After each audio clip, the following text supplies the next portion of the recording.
Você obedece a Deus mesmo nas coisas mais simples que Ele pede pra você? Hoje eu estava estudando um pouquinho a história de Naamã e parei para pensar sobre isso.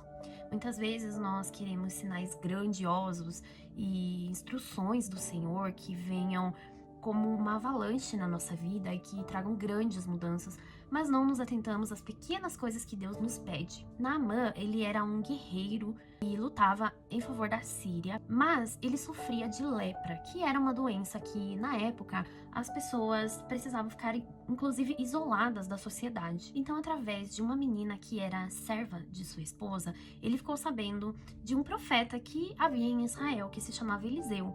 Então, ele conversou com seu rei da Síria e foi enviado ao rei de Israel para falar com esse profeta. Chegando lá, o profeta Eliseu mandou um mensageiro para falar para Naamã que mergulhasse 7 vezes no rio e seria então curado. E uma coisa muito interessante nessa história é que Naamã ficou muito bravo com essa instrução, porque era como se ele falasse assim: poxa vida, eu vim de lá até aqui para você me mandar mergulhar no rio. Eu esperava algo mais, eu esperava um sinal muito grande, eu esperava maravilhas, sinais, e você me manda mergulhar no rio?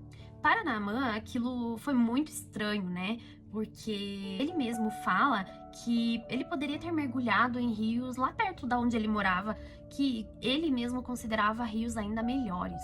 Mas os oficiais que estavam com Naamã falaram para ele: olha, meu senhor, já que é uma instrução tão simples, por que o senhor não faz? Se fosse uma instrução difícil, com certeza o Senhor faria. E sabe o que aconteceu? Naamã mergulhou as 7 vezes naquele rio e foi curado. E algo que podemos observar em toda essa história é que muitas vezes nós queremos que Deus nos dê grandes instruções, queremos obedecer grandes coisas e fazer grandes sinais e maravilhas, mas esquecemos que Deus nos pede coisas pequenininhas também. Deus nos pede pequenos atos, ações de obediência, ações de fazer as coisas com zelo, com amor, com excelência, com rotina, com cuidado, ações como amar o próximo, como servir em lugares que ninguém nos vê. Então são pequenas coisinhas que muitas vezes não fazemos, mas queremos fazer coisas grandes. E é isso que Naamã nos ensina nessa história. Muitas vezes Deus espera de nós